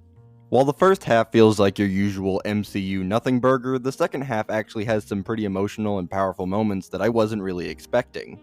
When it comes to team-up movies, the members of the team are the most important aspect to get right, and for the most part, I liked the characters they chose.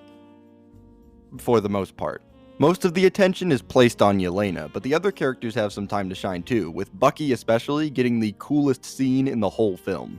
The weakest part of the movie is the dialogue, which feels forced to use the usual generic quippy dialogue of the MCU that doesn't really fit the tone of the rest of the movie. I want to go on a bit of a tangent here and discuss how custom studio logos can help set the tone for a movie. For example, the Columbia logo in the opening of the movie Cloudy with a Chance of Meatballs gets smacked away and replaced by a banana, which instantly sets the goofy tone that movie has. Another example is in the intro to Alien 3, where the last note of the 20th Century Fox intro is left hanging, giving the audience a sense of dread of what could possibly be awaiting them.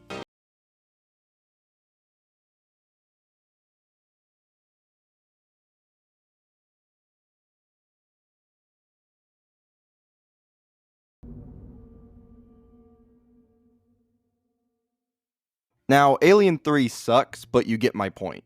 If you alter the studio logos, it's usually either to set the tone or to mark a special occasion like Disney's 100th anniversary logo.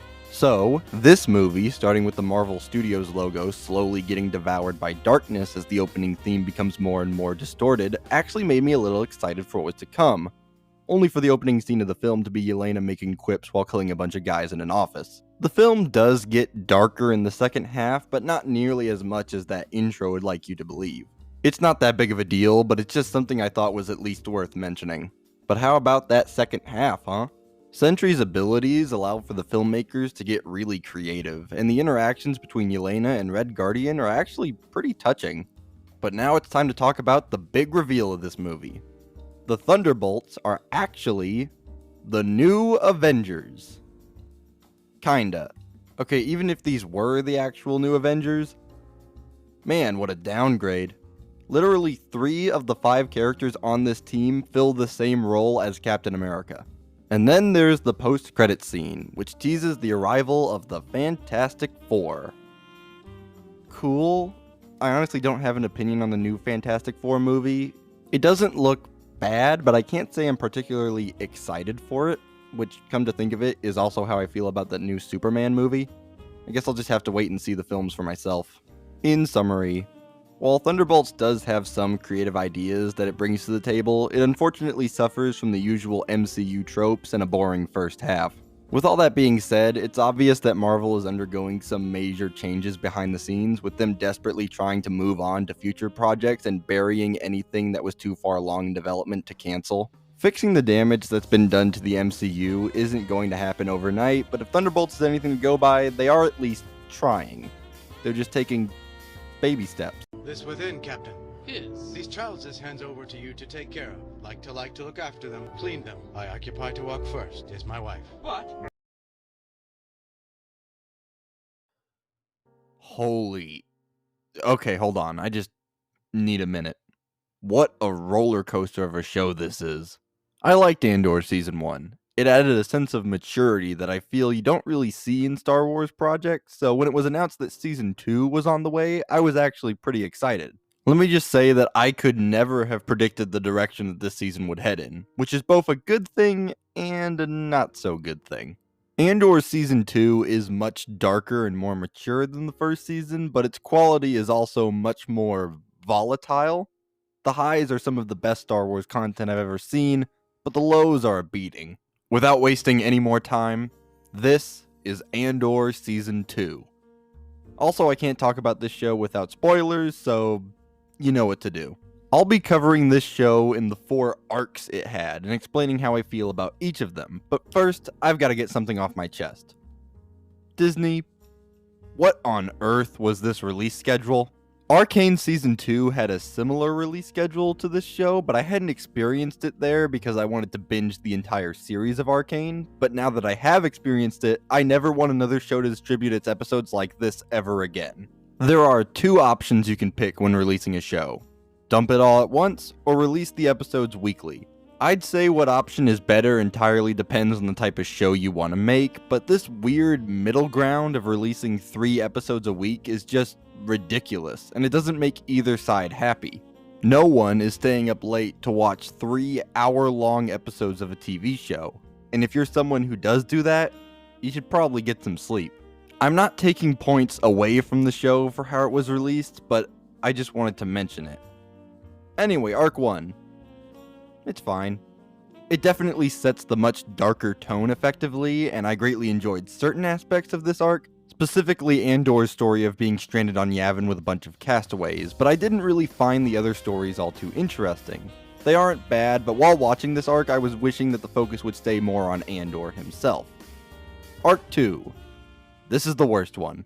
However, it's the worst one for a good reason that we'll get to later. This arc is focused on building up an event that will take place on Gorman, which is a planet that the Empire hopes to exploit for its resources. Knowing the arc that comes after this makes the 3-episode build-up a bit better, but they probably could have found a way to make it better paced. Arc 3. Oh my god. I'm not kidding when I say that Arc 3 is some of the best Star Wars content I've ever seen. The event that Arc 2 was building up was the Gorman Massacre, and it was amazing to witness. Like literally eyes glued to the screen, jaw on the floor type amazing. The Empire at this point in the timeline was still concerned with keeping their public image squeaky clean, which meant they couldn't just take Gorman by force unless provoked. These 3 episodes show the Gormans finally taking a stand against the Empire, but what they don't realize is that they've fallen right into a trap. A riot that was set up to make the Gormans look like the aggressors. What follows is an absolute masterclass in terms of suspense, character development, and pure terror. This one episode of Andor finally reminded us that the Empire is a force to be feared, and not just a bunch of bumbling idiots. In the crossfire of the massacre, we see the world of Cyril, a person who unknowingly helped the Empire orchestrate this whole operation, flip on its head, and his previously calm demeanor shifts into a blur of fury. In the next episode, we see Mon Mothma, the rebellion's only real link to the Senate, becoming an outcast after attempting to shed light on the horrifying acts of the Empire. It's at this point in the show that the Empire's true colors are truly revealed to the galaxy, and it only gets worse from there. From the massacre of a small group of people in Gorman, to the destruction of a city in Rogue One, to the destruction of an entire planet in A New Hope. These episodes show us that true evil doesn't reveal itself in an overdramatic monologue. It reveals itself slowly, and before you realize what's happened, it's too late. You know what? Screw it. You should watch Andor Season 2. Episodes 7 to 9. Wow. That was a lot, huh? Anyway, Arc 4. It's pretty good. I mean, maybe my expectations were set a little too high by the previous arc, but Arc 4 is definitely the second best. The inclusion of K2SO is a big plus, the action is extremely fun to watch, and the connection between the ending of this show and Rogue One is a nice way to wrap up the series in a nice little bow. In summary, Andor Season 2 took a while to get going, but once it got there, there was no stopping it. It's a shame that we'll probably never see a Star Wars show like this again, considering Andor hasn't been performing well, but you know, it was at least fun while it lasted. Oh, but they didn't show the origins of Bor Gullet, so 0 out of 10, worst show ever. Bor Gullet knows your backlog. Best thing to shout at the top of your lungs outside of a cabin door. Break me off a piece of that, Kit Kat bar. You know, I've only on rare occasions been able to see a movie in an empty theater, and usually when I do, it's a sign that the movie I'm about to sit through won't be good. That being said, I go into everything that I review with an open mind and gave this film a fair chance. So is it any good? Nope! As a horror movie, Until Dawn is boring and by the numbers, but as an adaptation of the source material, this is downright abysmal. I should say before we continue that I haven't actually played Until Dawn, and therefore I have no opinion on the game itself. That being said, I have seen a Let's Play of it, however, and even someone like me with very little knowledge of the source material can tell that this movie isn't even remotely attempting to be a faithful adaptation. Which, spoiler, is probably because this movie is a prequel to the game and has nothing to do with it aside from the ending. Then why did they call it Until Dawn? I'll tell you why. Money. Sony had a script for an original horror movie not based on any existing IP and thought, what property could I shamelessly attach this to? And that's how we got to this point. So, let's just do it already. This is Until Dawn. The story follows a group of friends who arrive at a visitor's center in the middle of the woods to search for answers to the disappearance of our main character's sister, Clover. When the group gets killed and the night resets, they realize that they're stuck in a time loop, and the only way to break it is to survive until dawn. Let's start with how this movie is as a horror movie, ignoring all connections to the game. Is this at the very least a good horror movie? No. It's been said before that jump scares are the fart jokes of horror, and if that's the case, then the people who made this movie are desperately trying to get hired by Illumination. This film throws so many jump scares at you so quickly that you start to become numb to it. Another aspect of this movie is that whenever a new loop is started, the group has to survive a different genre of horror, such as slasher, found footage, and body horror, which is a fine idea on paper, but overall just ends up making the film feel directionless. Like I said before, this movie doesn't even work as an adaptation of the game. The connections this film does have to the source material are surface level at best, and feel like they're no more than palette swaps of an original script. Like for example, the original script probably had a generic slasher character hunt them down, but to make it more like Until Dawn, they made that character the main antagonist of the game, the Psycho, which doesn't even make sense in this context. Same thing for the Wendigos and the creepy psychiatrist, who also feel like palette swaps and also don't make any sense in this movie. In the game, the Psycho and the Psychiatrist were extremely linked together, and it worked because both characters served a purpose and were there for a specific reason in that narrative, but here everything is just so disconnected. But the biggest slap in the face has to be the ending, which teases a sequel in a snowy cabin in the mountains. Yep, it's the old, we know we messed up with this movie, but don't worry, next time we'll make the movie you actually wanted to see trick. I've never seen any film do this ending right, and it doesn't work here either. Just one last insult to cap off the movie. In summary, Until Dawn really should have just been an original horror flick. I still wouldn't have liked it, but I wouldn't have liked it less than I do now. What's weird is that Sony released a remaster of Until Dawn for PS5 and PC so that more people could play it and therefore more eyes would be on the movie, but then they decided to make the film have almost nothing to do with the game, which unfortunately isn't the first time they've done this. You can't just shoot a hole into the surface of Mars.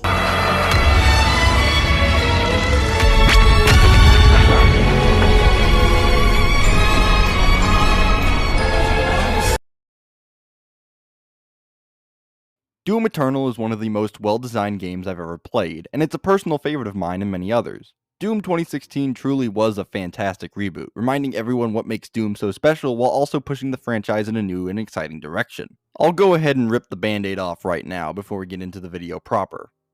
Dark Ages is my least favorite of the modern Doom trilogy. However, this is not a bad game. Far from it. It's just not as appealing to me as the other entries. Dark Ages is the most grounded game, with both 2016 and Eternal focusing more on momentum, whereas this game focuses on making you feel like a tank. Extremely powerful, but not that mobile, which aligns with the game's tagline of stand and fight. This game really nails that feeling in every aspect of its design, from the guns to the sound design to how the Doomslayer himself controls. I've got a lot to talk about with this game, so let's get right into Doom: The Dark Ages. The gameplay is by far the most drastic change this game makes. Like I said, Doom Eternal was all about speed. You had a double jump, 2 dashes, a grappling hook, and multiple upgrades structured around speed, like making glory kills faster and giving you a speed boost after performing one. In Dark Ages, the Doomslayer is much slower, but you're also given a much bigger arsenal. Melee combat seems to be the focus of this game, with the addition of a shield, which can be used to parry demon attacks, and multiple melee weapons to choose from. This brings me to my first issue with Dark Ages. It gives you all these weapons, but I only ever really used one, the super shotgun. This gun just shreds through enemies, and whenever I got low on ammo, I just smacked one of the fodder demons, which regains ammo for all weapons. In Eternal, you needed to understand every weapon you had if you wanted to do well. If you stuck to one weapon in that game, it would beat you to a pulp until you understood what it wanted you to do. It forced the player to engage with the mechanics in a way that felt natural, and I personally prefer how it was done there. Another issue I have with the Dark Ages is the soundtrack. Mick Gordon, who composed 2016 and Eternal soundtracks, did not return for this game, and man, you can feel it. The music for this game isn't bad, and the person they got to replace Mick did a fine job, but compared to the music of the previous two games, this soundtrack felt extremely lacking.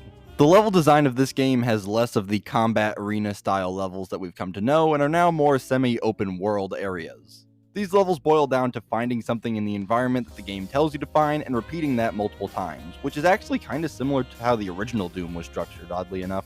Some of the new additions this game makes are the dragon and mech levels. I actually kinda like these. Not as much as the regular gameplay, but they serve as a nice pace changer. This game is also the most story focused of the modern Doom games, which I really don't get. I don't think most people play Doom for its narrative, and besides the moments of purely visual storytelling, the cutscenes all started to blend together. This entire video could be summed up with this. This isn't a bad game, I just prefer how it was done before. You will like or dislike this game based solely on your personal preference. I could totally see this being some people's favorite Doom game. I've spent this whole video talking about my issues with the game, so now allow me to tell you why this game rocks. The shield is by far the best addition to this game. It gives the combat a nice flow, and the parrying is satisfying and adds an extra element to each of the fights. The sound design is possibly the best it's ever been, with everything sounding extra chunky. Doom Guy's footsteps sound like earthquakes, and the guns all have a visceral feeling while using them. Also, the game looks amazing visually. It has a dark gray color palette, which I usually wouldn't like, but considering the previous game's over-reliance on red and orange and pairing that with this game's medieval theming, the color scheme was actually a nice change. And finally, the most important positive of them all. The game is fun. In summary, Doom the Dark Ages is a really good game. It just doesn't scratch my brain the way the previous entries do. Again, the reason this is my least favorite of the modern Dooms is down to my personal preference and what I want out of a Doom game. The 2016 formula is still fun to play, but I have a feeling I won't be replaying this game as much as I do the others. I'm tired of this, Grandpa. That's too bad.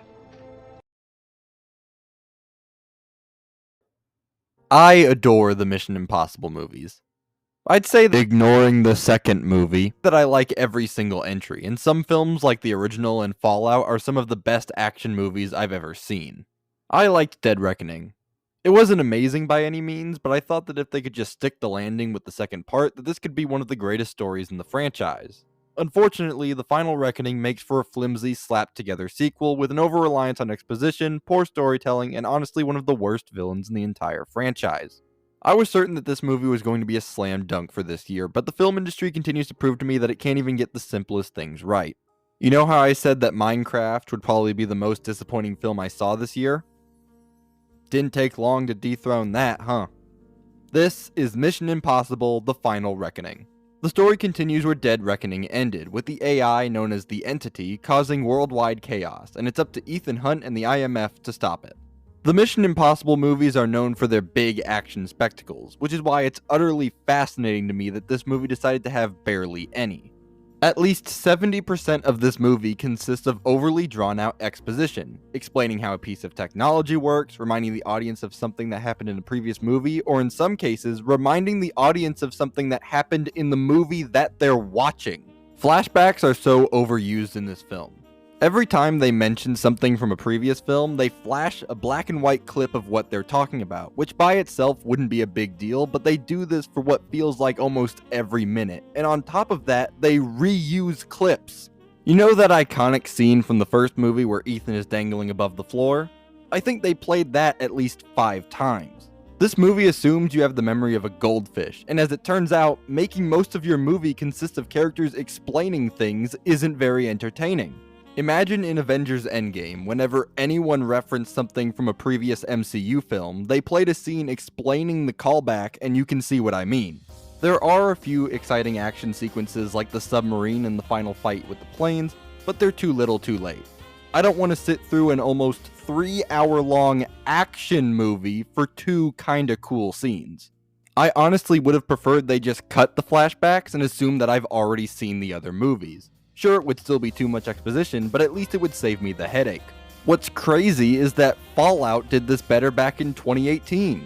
You don't need to watch the other movies to appreciate Fallout, but if you were a loyal fan, you were rewarded with nice little callbacks. The constant exposition dumps lead to the film's pacing being incredibly sluggish. But now let's talk about the biggest missed potential with this movie. The villain. Spoiler warning from here on out. The entity is the main force driving the story, but it isn't the main villain. That spot belongs to Gabriel. Both Reckoning movies do a fine job of making Gabriel out to be a real threat, with him killing off several important characters. So you'd think that this film would want you to take him seriously, right? You want to know how Gabriel dies? This character, who in this very movie killed Luther, a character who's been in this franchise since the beginning, dies by getting his balls crushed by an airplane. Yep. Not a joke. That's actually what happens. And that's not all. Throughout this whole film, Gabriel acts so over the top and cartoony in a way that he didn't in the previous movie. Which just begs the question, do you want me to take this guy seriously or not? In summary, Mission Impossible: The Final Reckoning should have been the safest bet for this year. Something to finally give me a break from the repeated beating this year has been. But sadly, no. While it does have some fun action at times, the horrible pacing, baffling editing, and ridiculous storytelling decisions make the negatives far outweigh the positives. I haven't felt this betrayed by a franchise I adore in a long time. Can't believe I'm saying this, but congratulations, Final Reckoning. You're officially the second worst Mission Impossible movie.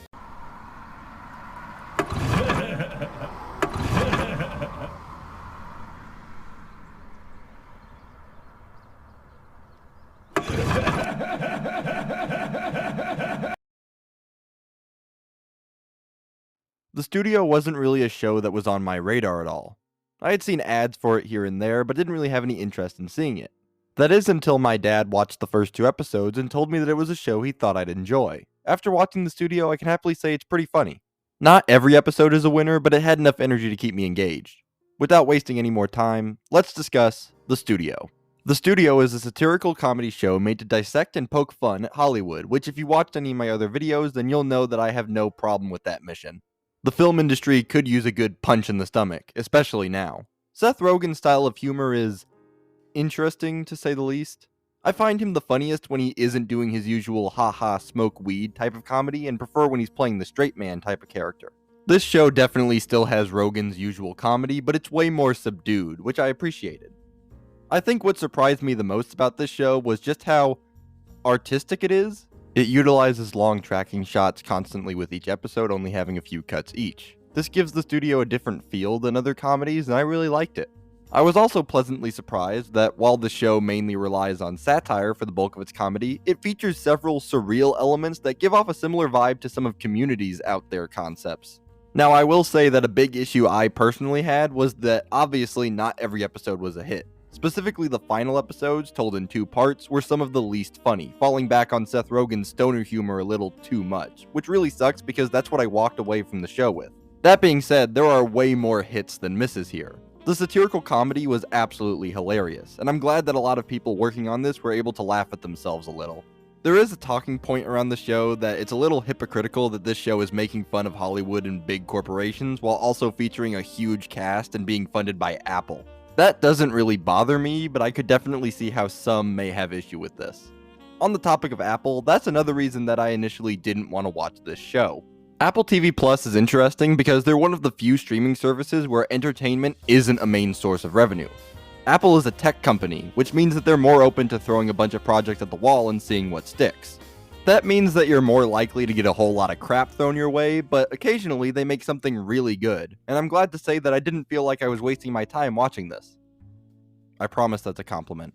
In summary, The Studio is a hilarious, surreal satire of modern Hollywood that doesn't always hit the mark, but is still thoroughly entertaining.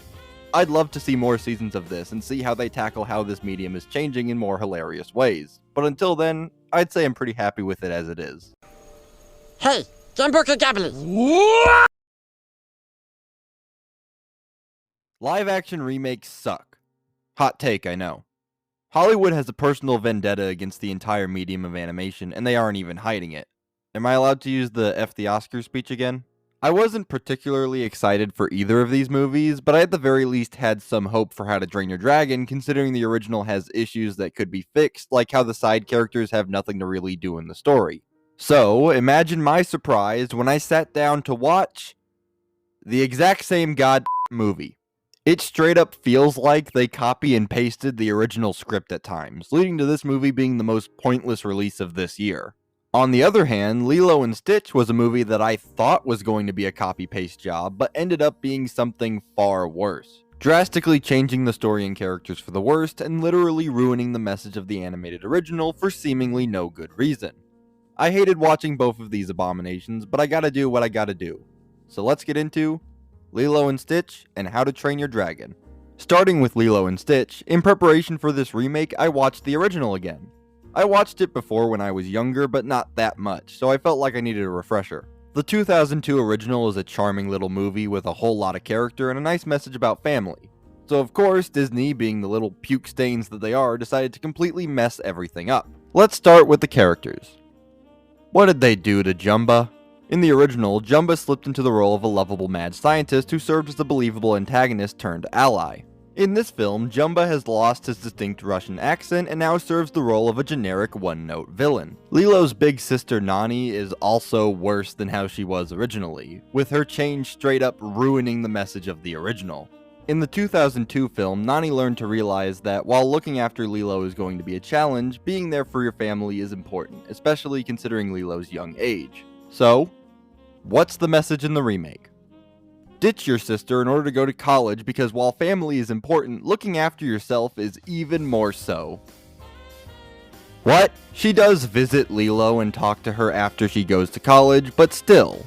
Ohana used to mean family, but now Ohana means I'll visit you on the weekends. And now Lilo is being left in the hands of two people she barely even knows. I guess I should mention that there is one thing I actually like about the remake. The new interactions between Lilo and Stitch themselves are actually pretty good and feel like they could have been in the original. The actress they got to play Lilo does a fine job, and honestly it's just disappointing that her first performance is going to be this mess of a movie. On to our next film, How to Train Your Dragon. Unlike Lilo and Stitch, How to Train Your Dragon doesn't necessarily ruin any aspect of the animated original, but that's because it's almost identical to the animated original. Yep. We got a Lion King situation where it's basically the exact same movie except it looks uglier now. This is DreamWorks' first ever live action remake, and I hope that at the very least the money that is made from this film can be put into future projects that actually have a creative spark and aren't just made as a cash grab. What's crazy is that while both of these movies should by all accounts be critically panned flops, they're actually getting both the praise and the attention from average moviegoers, which alongside the success of a Minecraft movie, gives me a really bad feeling about the future of both the film and animation industry. I feel like a broken record this year. In summary, these two movies perfectly summarize my issues with live action remakes. I'm perfectly fine with remakes, especially if the original material was lacking in some way, but live action remakes are, for the most part, nothing but shameless, manufactured content that are completely devoid of the style and charm of what came before. I'd hate to leave this on a negative note, so do you want some high quality media full of passion and creativity that respects the art of animation? Well, I'd recommend some great animated movies from just last year, like Transformers 1 and The Wild Robot. And if all else fails, there's always YouTube.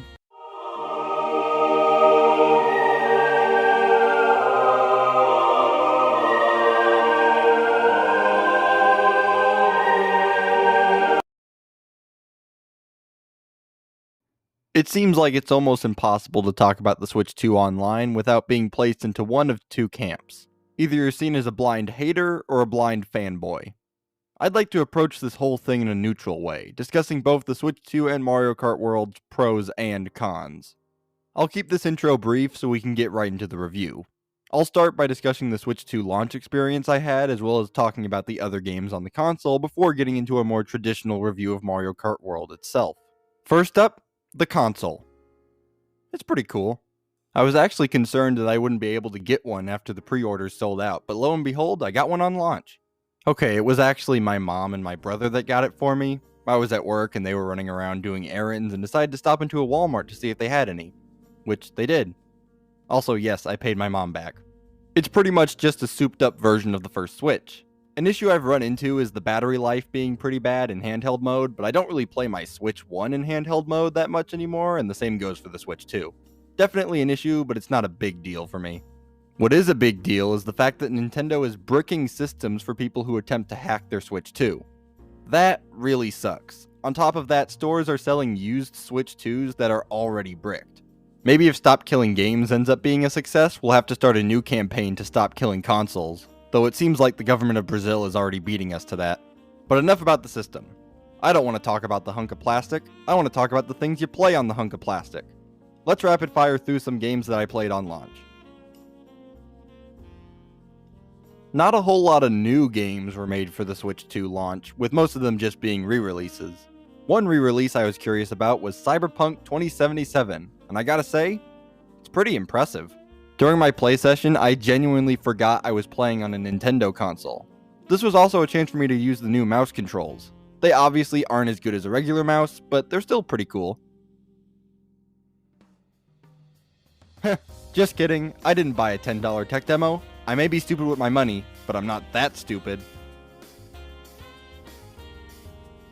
I love Fast RMX on the Switch 1, so I was excited to have a sequel to it on the Switch 2.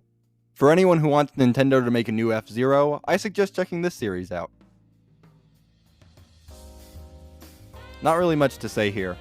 It's two really good games, but now they run better, which, especially for Tears of the Kingdom, is a huge improvement. I wouldn't say I'd pay $10 each for these, but I'll take them as a bonus included with Switch Online. Not a whole lot to say about this either, considering at the time of writing there's only 4 games. I'm not an expert on emulation quality, but all the games seem to run okay to me. Okay, now with that out of the way, Mario Kart World. I'm mixed. It's a game with a lot of good design choices and a bunch of baffling ones as well. I just want to start by saying that the music is absolutely amazing. They crammed over 200 tracks into this game, with new songs and remixes of all kinds, some not even from Mario Kart. The gimmick with this game is the open world, which makes this one of the few Mario Kart games to offer some sort of single-player content. The open world is kinda boring, offering a bunch of copy-pasted missions like collecting blue coins, running a time trial, etc., as well as some collectibles that are all scattered around the map to reward the player with stickers. Cool. I feel like the developers should have locked the new cosmetics that all the characters have behind these challenges. That would have given me more incentive to actually play the open world. Also, having less missions would mean that the devs could focus more on fleshing out each one. I got pretty bored with this mode pretty fast, but I could definitely see how some could have fun with it, especially since some of the missions are more fun than others, like racing on mini replicas of older tracks. But what about the meat and potatoes of Mario Kart? The racing. Yeah, it's fun. Mario Kart's gameplay is just inherently fun, and the new platforming mechanics like rail grinding and wall riding make time trials exciting to practice. But now we have to talk about this game's most controversial element: the intermissions. Instead of driving a normal 3-lap race, most of the time you'll be driving to the next track and racing a single lap. I don't actually hate the intermissions, but I'd much rather just have a 3-lap race. However, I do think there's a place for them. A new mode this game has, Knockout Tour, is probably the thing I've been playing the most, both single player and online. Knockout Tour is just one giant race connecting multiple intermissions together. At the very end of each section, you'll have to place in a certain position or higher if you want to continue. This Battle Royale type of mode is extremely fun and chaotic. In normal races, there are players that just sit in the back and gather up items for the whole race so that they can steal the top spot near the end. And while you can still do that in Knockout Tour, it's much riskier and encourages players to stick up to the front. But now I need to discuss something that can't be ignored. While I personally don't have an issue with the intermissions, I think the game should have an option for players to just do the 3-lap races, which the game used to have in the form of the random track selection, but Nintendo updated the game to remove it, which is just, for lack of a better word, wrong. It'd be one thing if the 3-lap races just weren't in the game at all and Nintendo wanted this to be the new formula for the series, but they are. Which begs the question, If you don't want us doing the normal races, then why did you even include them in the first place? It just feels like teasing. In summary, Mario Kart World is a fun time, but it has a few issues that hold it back from being great. For me, it's definitely not worth the $80 price point that it's being sold at, so it's a good thing I got it for $50. I'm honestly surprised that this is the game that Nintendo decided to slap the high price point on and make a launch title. Donkey Kong Bonanza seems like it would be the target for that.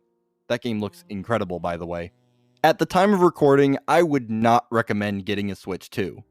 I suggest to anyone who's interested in buying it to wait for more big first-party games to release, because as it stands, the Switch 2 really only has Mario Kart, and I don't think that's enough to warrant a purchase. But in the end, this is usually just how new console releases go. If you buy it now, you'll have less games to play than someone who buys it a couple years later. Oh yeah, I forgot to talk about Deltarune. Play it! I'm not doing a full review on it right now, but I definitely will when the full game releases. In like 2030 or something.